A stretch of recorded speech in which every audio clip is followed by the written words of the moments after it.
Why we fall for miracle fixes when life hurts. Have you ever noticed that when life feels hard, you become a little more willing to believe in magic? Maybe not literal magic, but something close to it. A miracle cure, a miracle investment, a miracle shortcut, a miracle person who says, "Follow me," and everything will change. That's what this video is about. Today we're going to use David Hume to talk about miracles, but not in a dry classroom way. We're going to talk about why human beings, especially when they're tired, scared, lonely, broke, sick, or confused, become easy to pull toward extraordinary claims. And more importantly, we're going to talk about how to stay open-hearted without getting fooled. Because that's the real challenge. Not becoming cold, not becoming cynical, but learning how to hope wisely. 1. Why miracle promises get stronger when life gets painful. When life is stable, your mind is usually harder to trick. You've space, you've rhythm, you can compare things calmly. But when life hurts, your standards change. When you're desperate, you don't just want something true. You want something that saves you. That's when miracle thinking gets dangerous. A person in pain doesn't always ask, "Is this real?" Sometimes they ask, "Please let this be real." That little shift matters, because once that happens, your desire starts leaning on your judgment. And suddenly the thing that sounds most comforting can start feeling like the thing that's most true. Hume saw this clearly. He knew human beings don't just believe with the head. We believe with fear. We believe with hope. We believe with longing. We believe with embarrassment. We believe with the part of us that wants relief right now. That's why miracle claims are rarely strongest among calm people on quiet afternoons. They're strongest when people feel shaken. 2. Hume's first rule is simple. Hume gives us one of the most useful lines in all of philosophy. A wise man proportions his belief to the evidence. That sounds fancy, but it's actually very simple. It means don't believe something just because it's exciting.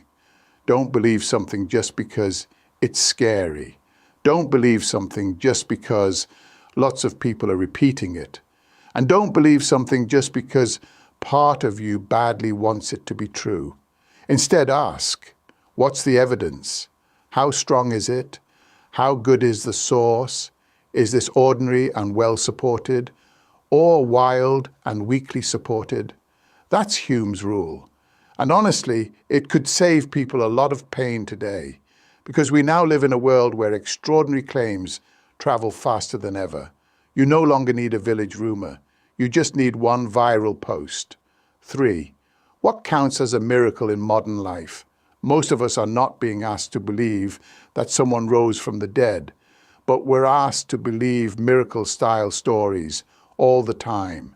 Think about the modern versions. This one supplement will heal everything. This one business trick will make you rich in 30 days.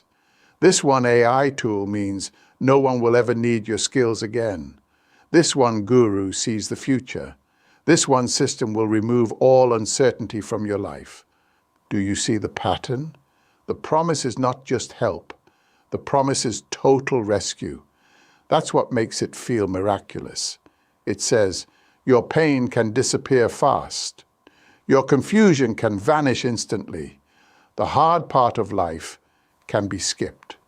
That's why these things sell so well. Not because people are stupid, but because people are hurting. And hurting people are often looking for something bigger than advice. They're looking for deliverance. 4. Hume says extraordinary claims need stronger proof. Another one of Hume's great lines is this: no testimony is sufficient to establish a miracle unless the testimony be of such a kind that its falsehood would be more miraculous than the fact which it endeavors to establish. In plain English, he means, if someone tells you something wild happened, ask yourself, what's more likely, that this amazing thing really happened, or that the person is mistaken, exaggerated, misled, emotional, biased, or trying to sell something? That's not meanness. That's balance. And once you start using that rule, modern life begins to look different. You see it when a dramatic health claim spreads online. You see it when someone says a machine will replace every job in 2 years. You see it when a creator claims they found the one secret to happiness, beauty, money, confidence, and inner peace. Hume would say, slow down. Don't rush to believe something because it's dramatic. The more extraordinary the claim, the more careful you should become. 5. Why smart people still fall for these things. This matters because sometimes people hear Hume and think, okay, so gullible people get fooled. No, smart people get fooled too. Very smart people. Why? Because intelligence doesn't remove hunger, and it doesn't remove fear. You can be smart and still want a miracle. You can be smart and still be in a season where your life hurts enough that your standards start bending. Maybe you're afraid of getting left behind, scared about money, grieving, ashamed, sick, lonely, tired of failing. When you're in one of those states, a big promise can feel like oxygen. That's why judgment has to be protected. Not just learned once, protected. Because pain makes the extraordinary feel reasonable. 6, what Hume would say about AI, fear. Let's bring this straight into modern life. Right now, many people are hearing miracle-style claims about AI from both directions. On one side, AI will save everything. AI will make you rich. AI will solve your work, your business, your creativity, your future. On the other side, AI will destroy everything. AI will wipe out all jobs. AI means ordinary human effort no longer matters. Notice something. Both sides often sound miraculous. One miracle is positive. The other miracle is negative. But they both ask you to stop thinking in a grounded way. They both ask you to leave ordinary reality and move into a dramatic story. Hume wouldn't tell you to ignore change. He would tell you to resist exaggeration. He would say, look at what's actually happening around you. What has really changed in your life? What has not changed? What do human beings still need? What part of the panic is evidence? And what part is theatre? That's the wiser path. 7, how to stay open-minded without becoming gullible. This is the part I care about most, because I don't think the answer is to become hard and sneering. Some people get disappointed so many times that they swing too far the other way. They stop believing in anything. They stop trusting beauty. They stop trusting people. They stop trusting hope. That's not wisdom either. So here's a better path. Stay open, but make extraordinary things earn their place in your mind. You can be hopeful and careful at the same time. You can be curious and skeptical at the same time. You can say, maybe, without saying, yes. That one word, maybe, can save you a lot of trouble. 8, a 5-question test for modern miracles. Here's a simple Hume-style test you can use when a claim feels huge. Ask these 5 questions. 1, what's the actual evidence? Not the vibe, not the excitement, not the comments. What's the evidence? 2, who benefits if I believe this?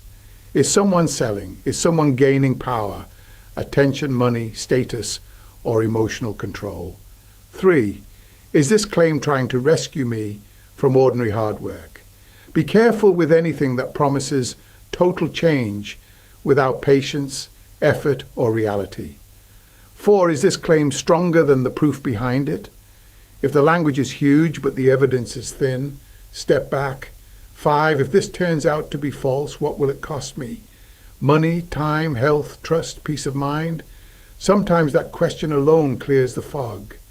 9, what real hope looks like. I don't want to end this by making life sound small and grey. Real life still contains wonder. Real life still contains surprise. Real life still contains beauty. Sometimes amazing things do happen, but the healthiest people don't build their lives on miracle hunger. They build their lives on steadier things. Good habits, good people, clear thinking, slow trust, work that holds up, hope that can survive disappointment. That kind of hope is not flashy, but it's much harder to manipulate. And that means it's also much harder to break. Final thought. So what would David Hume say to modern people, drowning in miracle promises? I think he would say, be careful when something feels too good, too sudden, too total, or too dramatic. Be careful when fear is driving your belief. Be careful when hope is so desperate that it stops asking questions. And most of all, proportion your belief to the evidence. That's not a cold sentence. It's a caring one. Because if you learn that rule, you can still be hopeful without becoming easy to fool. And in a world full of hype, panic, gurus, rumors, miracle cures, miracle prophets, and miracle futures, that's a very powerful way to stay sane.